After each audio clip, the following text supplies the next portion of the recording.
You ever see something so wrong it stops you dead in your tracks? Like the world slows down, and you're just standing there, heart pounding, knowing you gotta do something? That's where this story starts, on a dusty street in Red Hollow, Texas, where a 68-year-old vet named Tom Wheeler almost hit the pavement because some punk thought his crutches were fair game. It's a Saturday afternoon, sun blazing, the kind of day where the air smells like barbecue and kids are running through the town fair, laughing, oblivious.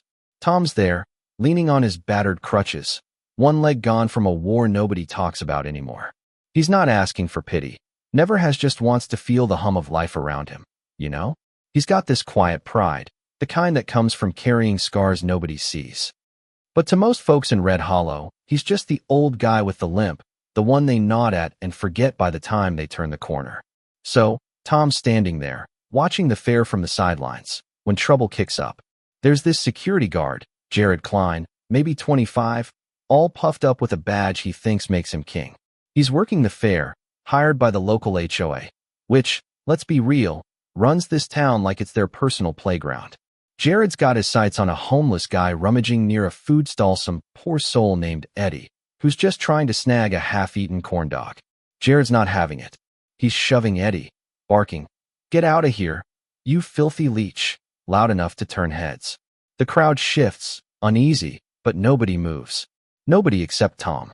Tom hobbles forward, his crutches clicking on the asphalt, voice steady but sharp. "Hey, kid, ease up." He's not hurting anybody. Jared spins around, eyes narrowing, and you can see the smirk curling on his face, like he's been waiting for someone to challenge him. "You gonna make me, old man? What's left of you, anyway?" The words hit like a slap, and the crowd gasps. Phone's already out, filming. Tom doesn't flinch, though his jaw tightens, and he says, "I've seen more courage in a foxhole than you'll ever know, son." That's when Jared snaps. He swings his boot, hard, aiming right for Tom's crutches, looking to send him sprawling. Enter Clara Monroe. She's 34, a nurse who's just clocked out from a 12-hour shift at Red Hollow General. She's cutting through the fair, still in her scrubs, when she sees Jared's boot rise. Clara doesn't think she moves. She throws herself between Tom and the kick, taking the full force of it in her ribs. The crack echoes like a gunshot, and she hits the ground, scraping her arm raw, blood smearing her sleeve. The crowd's frozen, some gasping, some filming, but nobody steps in.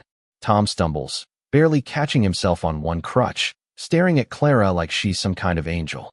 "Why'd you do that?" he chokes out, voice rough. Clara, wincing, pulls herself up and plants herself in front of Jared. "You don't get to touch him," she says, low and fierce, like she's daring him to try again. Jared's face twists, and he yells, "She attacked me." Before Clara can blink, two cops patrolling the fair swoop in, all business, no questions. "You're under arrest for assault." One barks, yanking her arms behind her back, cuffs biting into her wrists. Tom's shouting now, "She saved me, you idiots. She saved me." But they shove him back, hard, and his crutches clatter to the ground. The crowd murmurs, a few protest, but the cops drag Clara away, her face bruised but defiant, blood dripping down her elbow. Phones catch at all her glare, Tom crumpled on the asphalt, the fair turning into a circus of whispers and lies. By sundown, the story's already twisted.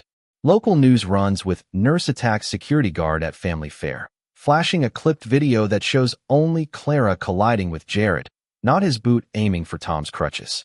Jared's on TV, playing the victim, whining about how he was just doing his job.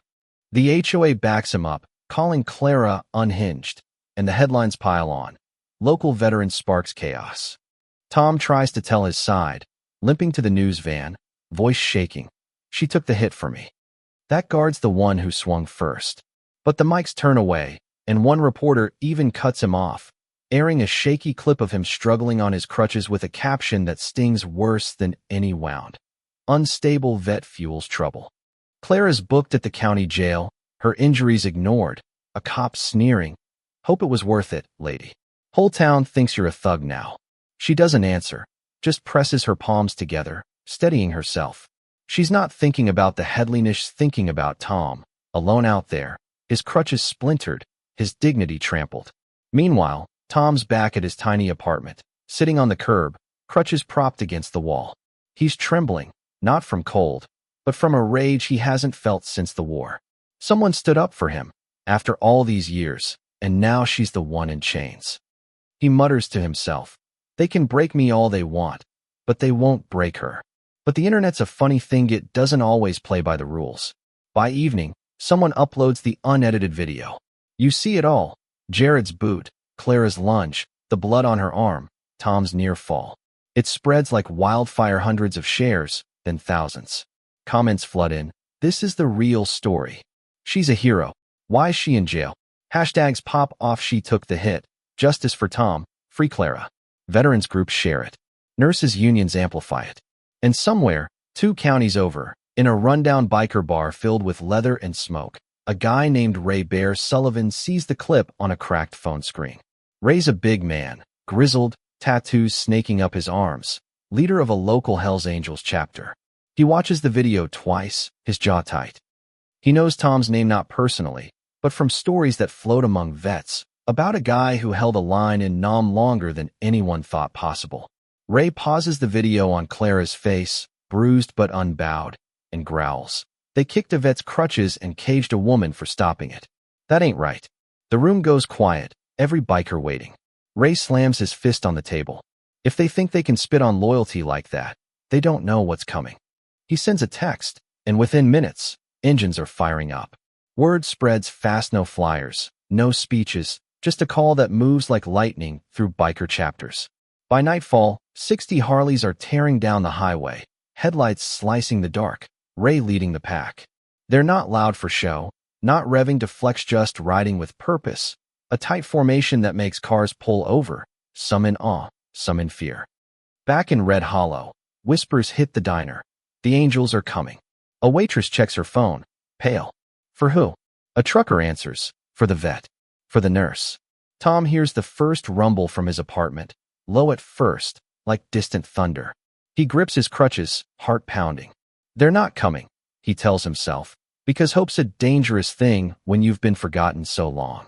But the sound grows, shaking the windows, and he whispers, God, they're really here. At the jail, Clara feels it too, the rumble seeping through the concrete walls. She presses her palms to the cold bench, a tear slipping down her cheek, not fear, but relief. She doesn't know who's out there, but she knows she's not alone.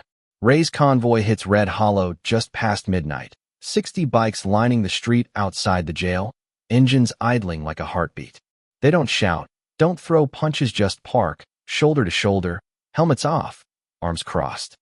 The silence is louder than any siren. The police chief steps out, bullhorn in hand, voice cracking. Disperse. This is an unlawful assembly. But the engines drown him out, a low growl that shakes the ground. Ray steps forward, pulls off his gloves, and plants himself at the gate, staring down the jail like it's a living thing.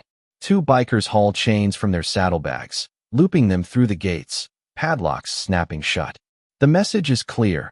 Tonight, the law's trapped in its own cage. Inside, the cops are sweating. Radios buzz with nervous chatter, but no one's trained for tease an enemy that doesn't fight, just stands there, unyielding. Clara hears the guards arguing. We can't hold her like this.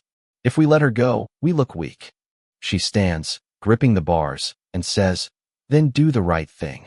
They glare, but don't answer. Outside, the media's losing it. Satellite vans clog the streets, cameras streaming live. Hashtags climb higher. She took the hit. Angels for Clara. Sam's neighbor, a kid named Jake who grew up hearing Tom's war stories, runs to his apartment, phone in hand.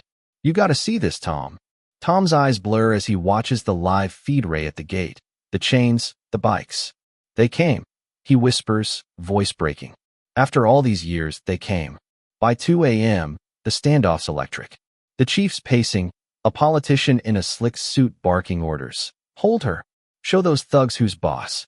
But his voice shakes every time the engines rev, a synchronized roar that rattles windows. Ray gives a nod, and one bike revs high, then another, then all 60, like a war drum. Then silence, heavier than the noise. Tom's out there now, hobbling to the square, Jake at his side. Reporters swarm him. Mr. Wheeler, why are they here? Tom steadies himself, voice clear. They're here because she stood when nobody else would. They're here because loyalty still means something. His words go viral, clipped and shared across every platform. One caption reads, "They forgot him. Not tonight." At 4 a.m., the chief cracks. He mutters to his deputy, "We can't win this." Ray catches the slump in the cop's shoulders, the politician's pale face. He raises his voice, calm but cutting. "You caged a nurse for protecting a vet. You tried to erase a man who bled for this country. Open those doors."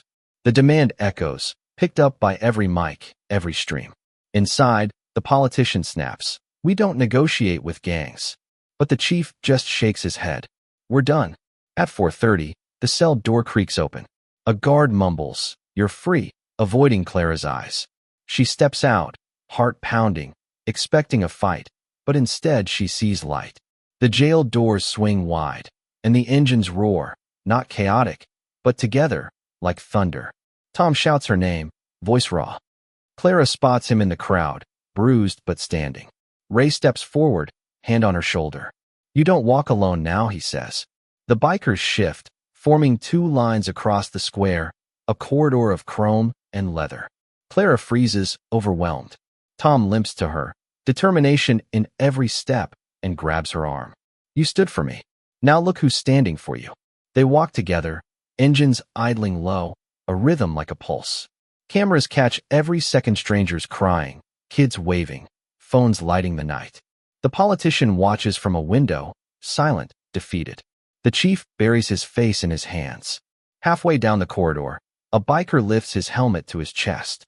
Another follows, then all of them, a silent salute. Clara's eyes well up. Tom raises a trembling hand, and Ray returns it, slow, deliberate. The engines roar one last time, a sound that shakes the soul, and then the bikers mount up, tail lights fading into the night. No chaos, no blood, just loyalty that spoke louder than any gavel. Clara and Tom stand at the empty street's edge, the echo of engines lingering. "I thought I'd die forgotten," Tom whispers. Clara squeezes his arm. "Not tonight. Not ever again." The square's quiet now, but it's different, not empty, but full, like the air's holding on to what happened.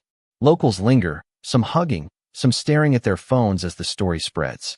A kid hands Tom a drawing stick, figures of a man on crutches and a woman with a red streak on her arm, standing tall. An old vet shakes Clara's hand, voice low, "For all of us, thank you." An elderly woman hugs Tom, whispering, "I never forgot what you did overseas. I'm sorry it took so long to say it." Clara's overwhelmed. She didn't step in for fame, just because it was right. But now, seeing this tidal wave of respect, she gets it. One act can wake something bigger. That night, Tom and Clara sit on his porch, the horizon dark where the bikes disappeared. They don't talk much, just let the silence carry the weight of what happened. The stories everywhere now, classrooms where kids talk about courage, bars where bikers nod with pride, homes where families tell their kids loyalty still exists. The HOA's quiet, Jared's badge doesn't shine so bright anymore, and the judge who signed Clara's arrest warrant? He's hiding behind curtains, his authority a paperweight. This wasn't just about a nurse and a vet. It was about a town hall, a country reminded that dignity's worth fighting for. Clara didn't plan to be a hero. Tom didn't ask to be seen. But when a boot rose and she blocked it, when 60 men rode through the night, they showed us something.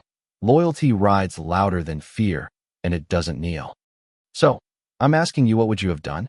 Would you have stepped in like Clara, stood silent like the crowd, or ridden through the night like Ray? Hit the comments. Tell me what this story means to you. What you do when the world's watching and someone's honor is on the line. Share it, subscribe, because stories like this, they don't end here. They live in what you do next. Keep riding with us.